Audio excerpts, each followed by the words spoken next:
بلوچستان کے شہر تربت میں انجمن تاجران کیچ کے صدر حاجی کریم بخش کی قیادت میں ایک وفد نے ڈپٹی کمشنر کیچ بشیر احمد بڑچ سے ان کے دفتر میں ملاقات کی۔ تربت میں دوبارہ تعیناتی پر مبارکباد دی، امید ظاہر کی کہ پہلے کی طرح عوام کے مفاد میں بہترین کام کریں گے، امن و امان برقرار رکھیں گے۔ انجمن تاجران مکمل تعاون کر کے ساتھ دے گی۔ ڈپٹی کمشنر بشیر احمد نے تاجران کو یقین دہانی کرائی کہ ان کے جان و مال کے تحفظ یقینی بنائیں گے اور علاقے میں بہتری لائیں گے تاکہ عوام کو پرسکون ماحول مل سکے۔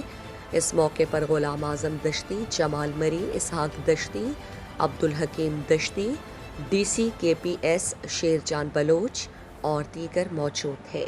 مزید دلچسپ معلومات اور خبروں سے آگاہ ہونے کے لیے Gedrosia point Facebook page, Instagram, Twitter کو فالو اور یوٹیوب چینل کو سبسکرائب کریں۔ بیل آئیکن بٹن دبانا نہ بھولیں تاکہ مکران سمیت بلوچستان کی خبروں سے جڑے رہیں۔